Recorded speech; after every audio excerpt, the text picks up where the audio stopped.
여러분 안녕하십니까? 사주 장명가 장세진입니다.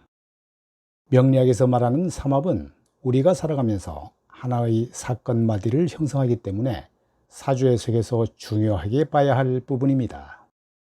예를 들어 기해년 생지에 어떤 일을 시작했다면 해묘 삼합이 되는 계묘년에 그 결과를 볼 수 있을 겁니다.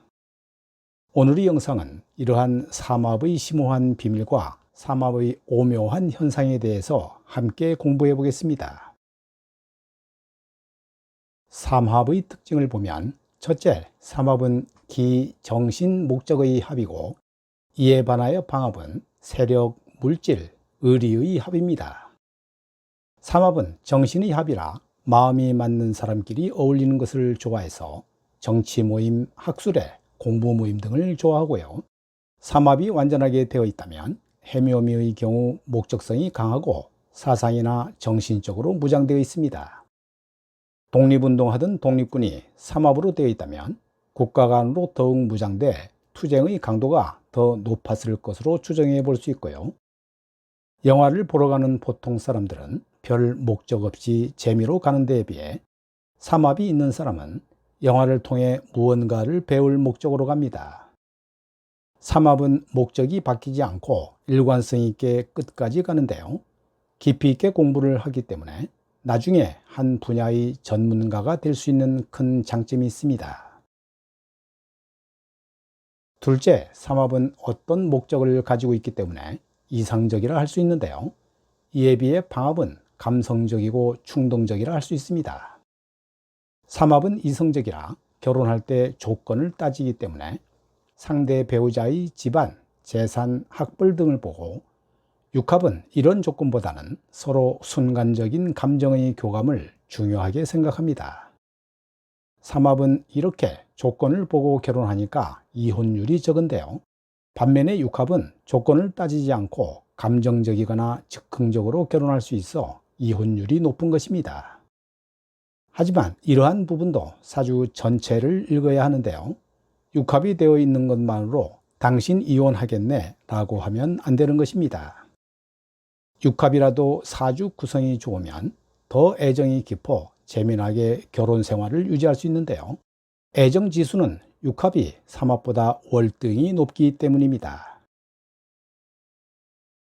셋째, 삼합의 가장 큰 특징으로 볼 수 있는 것이 삼합은 수직으로 귀를 추구하고 방합은 수평으로 재물을 추구하는 경향이 있습니다. 즉, 직장 생활을 할 때 삼합이 되어 있는 사람은 그 사람을 인간적으로 대우해 주는 것이 근무하는 첫째 조건이라면 방합은 근무 환경이나 조건보다는 연봉이 우선일 수 있습니다. 이때 조환사주, 관성삼합, 인성삼합 사주는 돈보다는 명예를 우선시하니까 한난조숙과 십성을 함께 봐야 합니다. 삼합은 수직의 합이라 아버지, 아들, 손자의 합인데요. 그래서 삼합이 되어 있는 사람은 나이가 어린 사람에게도 반말을 잘 안 합니다. 부부간에도 삼합으로 이루어져 있으면 나이가 동갑이라도 서로 존댓말을 사용합니다. 넷째, 삼합은 사회성이나 공공성이 강해서 방합이나 육합보다 사회생활을 더 잘하고 승진도 더 빠를 가능성이 높습니다. 이러한 삼합의 공공적인 면 때문에 내 자식이 다른 아이와 싸웠다면 자식이 잘못한 부분에 대해서 자식을 혼내게 됩니다. 그래서 삼합이 되어 있으면 밖에서는 잘하지만 가정에는 소홀할 수 있습니다.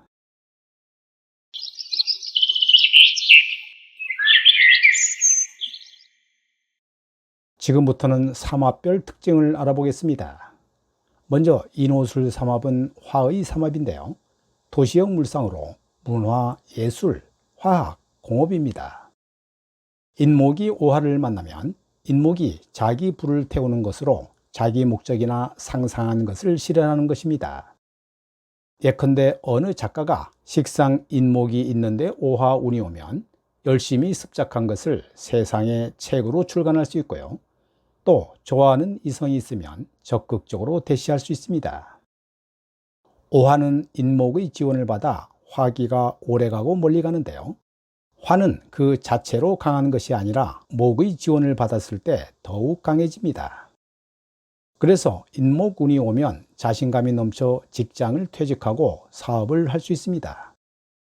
오화가 술토를 만나면 정신적으로 안정을 추구하는데요. 화가 많은 사주에 술토가 들어오면 정신적으로 안정될 수 있으니까 금수운보다 더 좋을 수 있습니다.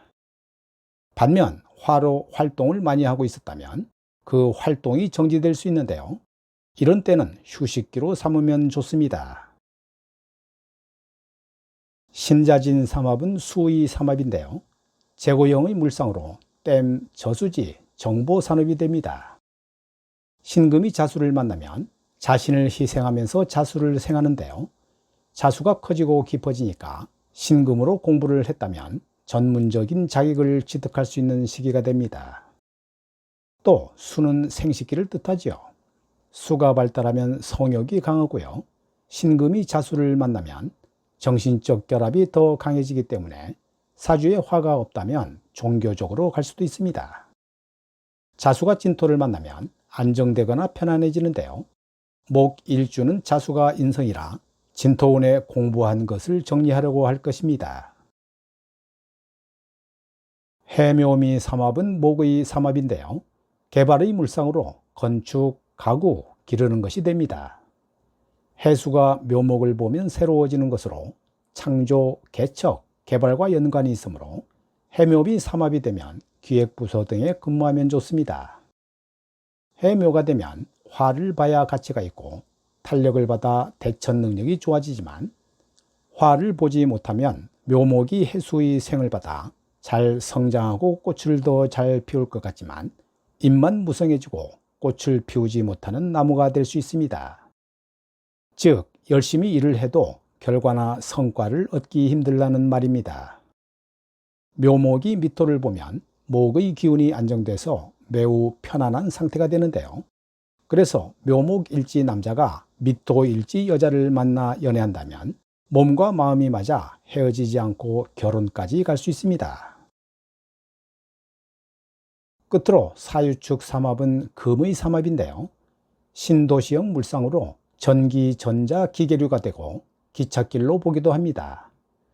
사유축은 삼합 중에 가장 결속력이 강해 쉽게 풀리지 않는데요. 철도의 궤도가 쉽게 끊어지지 않는 이치입니다.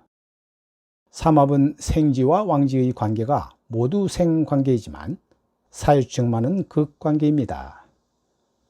여름 다음의 계절이 가을이므로 화극금만 있는 것이 아니라 화생금도 있다는 것을 알면 이해가 될 것입니다. 그래서 사화가 유금을 만나면 유금 보석이 망가지는 것이 아니라 오히려 반짝반짝 빛나는 날카로운 칼이 되고요. 반면에 오화는 유금을 망가뜨릴 수 있습니다.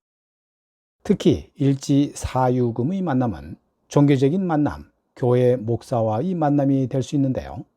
결합력이 강해 사이비 목사에게 정신적이나 사상적으로 빠져서 몸과 마음을 모두 빼앗길 수 있으니 주의해야 할 일입니다. 유금이 축토를 만나면 유금이라는 칼이 칼집에 들어가는 것과 같아 날카로움이 부드러워지고요. 반면 유금의 날카로움을 잘 쓰던 의사라면 수술 능력이나 치료 능력이 떨어질 수 있는데요. 이때 사화가 지원을 해주고 있다면 문제가 되지 않습니다. 오늘 영상은 여기까지고요. 다음에 더 유익한 영상으로 찾아뵙겠습니다. 여러분 감사합니다.